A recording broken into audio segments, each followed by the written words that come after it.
बच्चों, प्यारे बच्चों, बेंजीन 16 में आप सभी का एक बार फिर से स्वागत है।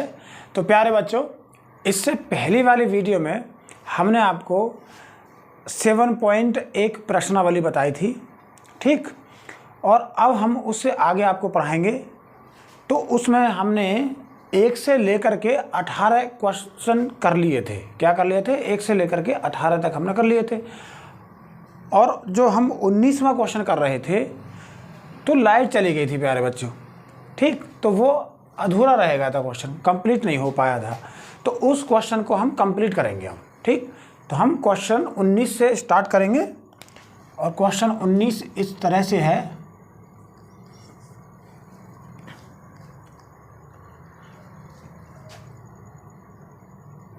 समाकलन sec square x upon cosec square x D x, ये है 19वां क्वेश्चन। अब इसको हम आई बराबर करेंगे। तो sec square x upon cosec square x D x. Sec square x बराबर एक फॉर्मूला होता है, वो क्या होता है? 1 अपॉन कॉस स्क्वायर एक्स होता है। सेक एक्स बराबर होता है 1 अपॉन कॉस एक्स। इसी तरह से कॉसेक स्क्वायर एक्स का फॉर्मूला होता है, क्या होता है? 1 अपॉन साइन स्क्वायर एक्स, ये होता है। इसके बाद साइन स्क्वायर एक्स की 1 में मल्टीप्लाई हो जाएगी और कॉस स्क्वायर एक्स की इसमें, मतलब ये समझेंगे कि जो बाहर वाले हैं वो बाहर वाले के साथ मल्टीप्लाई हो जाएगी और जो अंदर वाले हैं उनके अंदर वालों के साथ मल्टीप्लाई हो जाएगी, ठीक। तो इसको करेंगे, ऊपर क्या आ जाएगा? साइन स्क्वायर एक्स, और इसके हर में क्या आ जाएगा? Cos square x D x, ये हो जाएगा। फिर उसके बाद यहाँ पर ये बन गया साइन स्क्वायर एक्स बटे कॉस स्क्वायर एक्स। तो साइन बटे कॉस क्या होता है? tan होता है। तो यहाँ पर स्क्वायर है इसलिए स्क्वायर कर देंगे, तो tan स्क्वायर एक्स हो गया। उसके बाद tan स्क्वायर एक्स का समाकलन होता नहीं है, और जब tan स्क्वायर एक्स का समाकलन नहीं होता है तो इसको ऐसे पार्ट में कन्वर्ट करेंगे, बदलेंगे, जिससे उसका समाकलन हो जाए। अब यहाँ पर जैसे ये tan स्क्वायर एक्स है तो इसको हम लिख सकते हैं सेक स्क्वायर एक्स माइनस 1, इस रूप में लिख सकते हैं डी एक्स, ठीक। इसके बाद इसको 2 पार्टों में कर लेंगे। तो sec square x D x minus 1 d x, इस तरह से। अब सेक स्क्वायर एक्स का समाकलन करेंगे तो कितना हो जाएगा इसका? सेक स्क्वायर एक्स का होता है tan x plus, sorry minus है यहाँ पर, तो माइनस हो जाएगा। और ये 1 है और 1 का हम x के सापेक्ष समाकलन करते हैं तो कितना आता है? x आता है, और उसके बाद प्लस c, और ये हमारा इसका समाकलन हो जाएगा, ठीक। तो प्यारे बच्चों, इसके बाद फिर हम नेक्स्ट क्वेश्चन करेंगे, और क्वेश्चन नंबर 20वां, ठीक। तो प्यारे बच्चों, ये हमारा 20वां सवाल है। हमने 19 तक कंप्लीट कर लिए थे, अब हम करेंगे 20वां।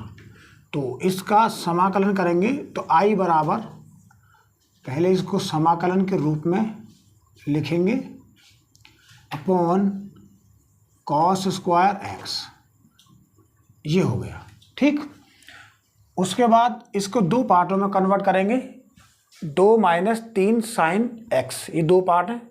तो एक पार्ट हो जाएगा हमारा 2 बटे कॉस स्क्वायर एक्स, और दूसरा पार्ट हो जाएगा हमारा 3 साइन एक्स बटे कॉस स्क्वायर एक्स, इस तरह से। तो पहले इसको करेंगे हम 2 बटे cos square x D x, फिर माइनस 3 साइन एक्स बटे cos square x D x. इसी तरह से अब यहाँ पर क्या है, 2 है।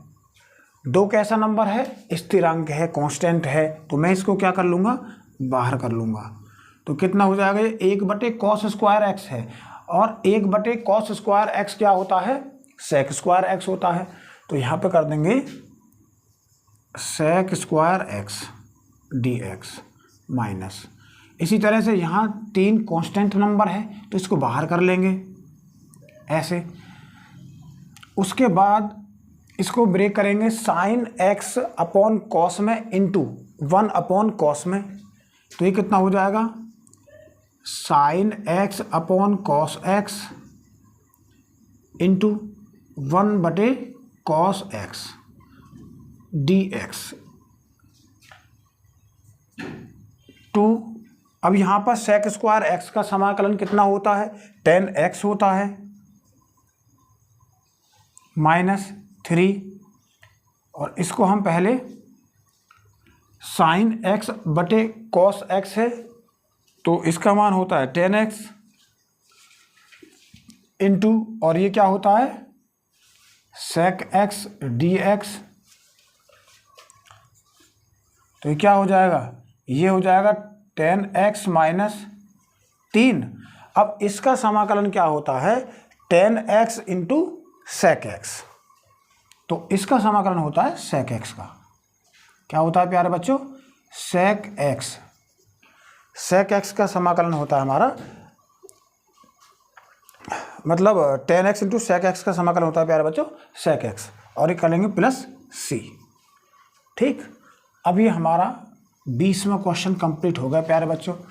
तो क्वेश्चन काफ़ी इजी था, बहुत ही हमने आसान तरीके से इस क्वेश्चन को कर लिया है।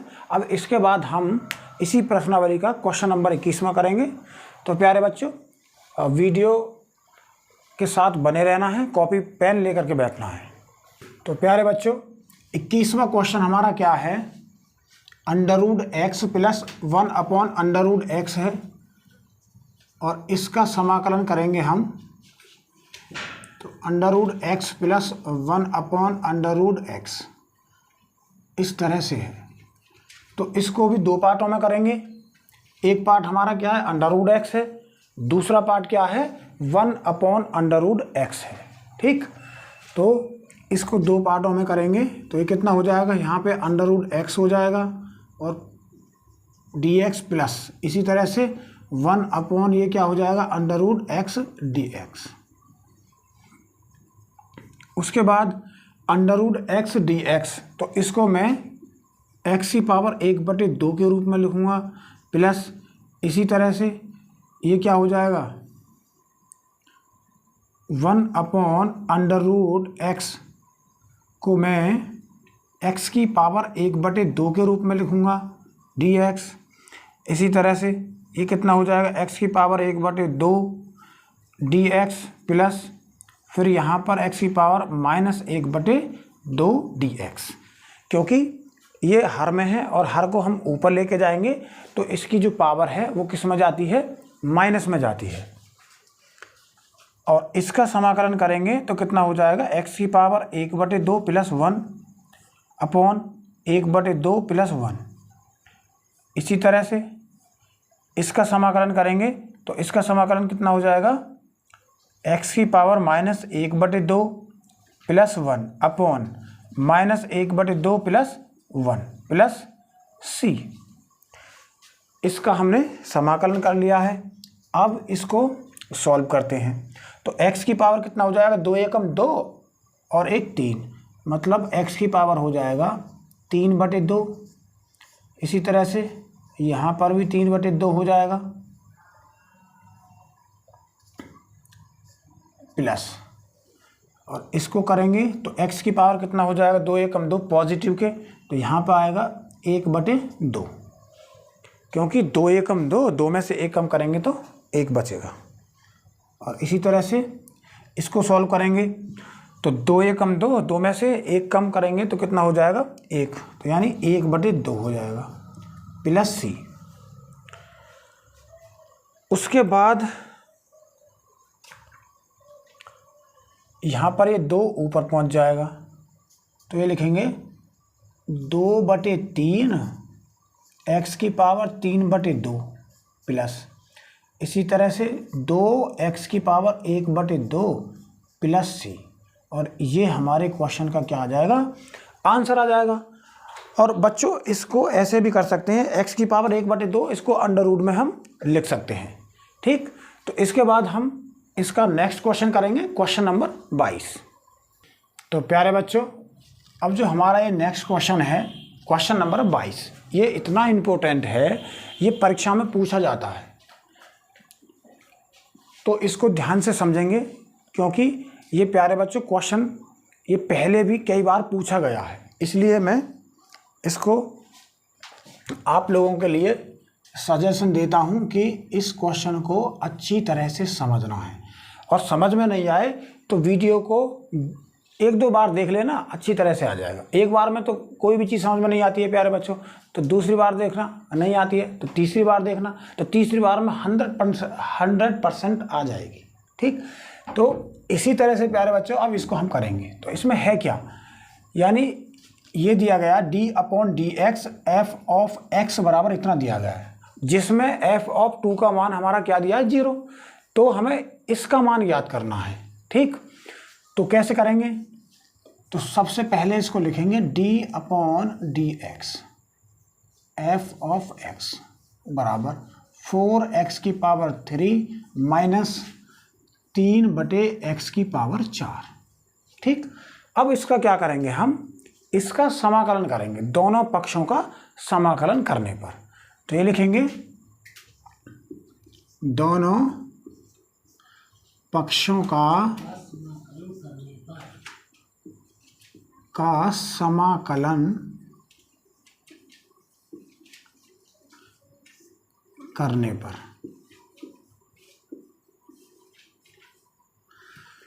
तो जब इसका समाकलन करेंगे तो कितना हो जाएगा, d/dx f ऑफ x। इसी तरह से इसका करेंगे तो 4x की पावर 3 माइनस 3/x की पावर 4 dx। ठीक, इस तरह से हो जाएगा। तो यहाँ पर क्या है, यहाँ पर ये है प्यारे बच्चों, इस dx की जो मल्टीप्लाई है हमने इधर कर दी है, तो यहाँ से क्या हो जाएगा, ये हट जाएगा, मतलब इतना बचेगा। यहाँ पे d/1 कर सकते हो, क्योंकि d/dx को मैंने इधर क्रॉस मल्टीप्लाई कर दी है। ठीक, तो अब इसका समाकलन हमें करना है, और हमने आपको बताया था इससे जो पहले वीडियो हमने कराई थी उसमें, तो जो d होता है वो समाकलन के साथ ही क्या हो जाता है, हट जाता है, मतलब इसका जो समाकलन हो जाएगा f ऑफ x हो जाएगा। ठीक, अब हम इसका समाकलन करेंगे, तो इसमें 2 पार्ट हैं, तो 2 पार्ट में कर लेंगे अलग अलग, x की पावर 3 dx माइनस समाकलन 3, इसको ऊपर लेके जाएंगे तो कितना हो जाएगा, x की पावर -4 dx, ये हो जाएगा। अब यहाँ से इस 4 को बाहर कर लेंगे और x की पावर 3 हो जाएगा, माइनस इसी तरह से ये 3 आ जाएगा और x की पावर -4 dx। ठीक, अब इसका समाकलन करेंगे, तो 4 इंटू एक्स की पावर 3 का समाकलन क्या होता है, तो x की पावर 3 का समाकलन होता है 3 में 1 ऐड कर देंगे और जितना आता है उसको नीचे रख लेंगे, इसी तरह से 3। यहाँ पर भी ऐसे करेंगे, x की पावर माइनस के 4 में +1 ऐड करेंगे और -4 + 1 कर देंगे, और क्या हो जाएगा हमारा प्लस c हो जाएगा। जो हमारा f ऑफ x है उसका समाकलन हमने कर लिया है। ठीक, इसको आगे भी सॉल्व कर लेते हैं, तो कितना हो जाएगा, 4x की पावर 4/4 माइनस 3x की पावर -3 + c, ये हो गया। फिर उसके बाद इस 4 से ये 4 कैंसिल हो जाएगा, तो बचेगा कितना, x बराबर यहाँ पर बचेगा x की पावर 4 माइनस और माइनस क्या हो जाएगा, प्लस हो जाएगा। और 3 से 3 कैंसिल हो जाएगा, तो बचेगा कितना, x की पावर -3 बचेगा और प्लस c। और इसको हम मान लेंगे प्यारे बच्चों समीकरण नंबर 1 मान लेंगे। ठीक, तो प्यारे बच्चों बात आई समझ में या नहीं आई? तो अब ही इसको हम आगे करेंगे। अब यहाँ हम देखते हैं f(2) का मान 0 दिया गया है, मतलब ये हुआ हमें समीकरण 1 में 2 को रखना है। क्या करना है, x बराबर 2 रखेंगे, तो ये रखेंगे x बराबर 2 रखने पर इस तरह से। ठीक, तो इसको मैं यहाँ से कर देता हूँ, तो कितना हो जाएगा, f(x) बराबर कितना हो जाएगा, अब यहाँ पर हमें क्या करना है, 2 रख देना है, x बराबर 2 रखने पर, तो f(2) बराबर कितना हो जाएगा, 2 की पावर 4 प्लस 2 की पावर -3 और प्लस c, इस तरह से हो जाएगा। फिर f(2) इसका मान क्या दिया गया है क्वेश्चन में, f(2) का मान 0 दिया गया है, तो यहाँ पे रख देंगे 0 बराबर 2 की पावर 4 कितना होता है, 4 चौक 16 होता है प्यारे बच्चों, प्लस इसी तरह से 2 की पावर -3 है, तो इसको हम किस रूप में लिखेंगे, बटे के रूप में लिखेंगे, मतलब 1/2 की पावर 3 हो जाएगा, प्लस c। इसी तरह से सॉल्व करेंगे तो 16 प्लस 1/8 प्लस 2 की पावर 3 का मतलब क्या होता है, 8 हो जाएगा c। फिर हम इसको सॉल्व करेंगे तो इसका एलसीएम ले लेंगे, तो 16 अट्ठे 128 होते हैं, तो 128 प्लस 1/8 प्लस c, ये हो जाएगा। ठीक, फिर इसको आगे करेंगे तो 128 प्लस 1 कितने होते हैं, 129 होते हैं प्यारे बच्चों, /8 प्लस c हो जाएगा। फिर c बराबर कितना हो जाएगा, माइनस के 129/8 हो जाएगा। ठीक, तो हमने इस तरह से इस क्वेश्चन में c का मान निकाल लिया है। ठीक, अब c का मान समीकरण 1 में रख देंगे और ये लिखेंगे c का मान समीकरण 1 में रखने पर। ठीक, तो c का मान समीकरण 1 में रखेंगे और समीकरण 1 हमारे पास ये है, तो इसमें रखना है हमें, तो कितना हो जाएगा, f(x) बराबर x की पावर 4 प्लस 1/x की पावर 3। अब यहाँ पर माइनस है तो -129/8, और यही इस क्वेश्चन का प्यारे बच्चों क्या हो जाएगा, आंसर हो जाएगा। ठीक, तो प्यारे बच्चों बात समझ में आई या नहीं आई? अगर आ गई है तो प्यारे बच्चों वीडियो को लाइक करें, शेयर करें और कमेंट करना ना भूलें। ठीक, तो प्यारे बच्चों इसी के साथ मिलते हैं हम नेक्स्ट प्रश्नावली 7.2 करेंगे नेक्स्ट वीडियो में। ठीक, धन्यवाद।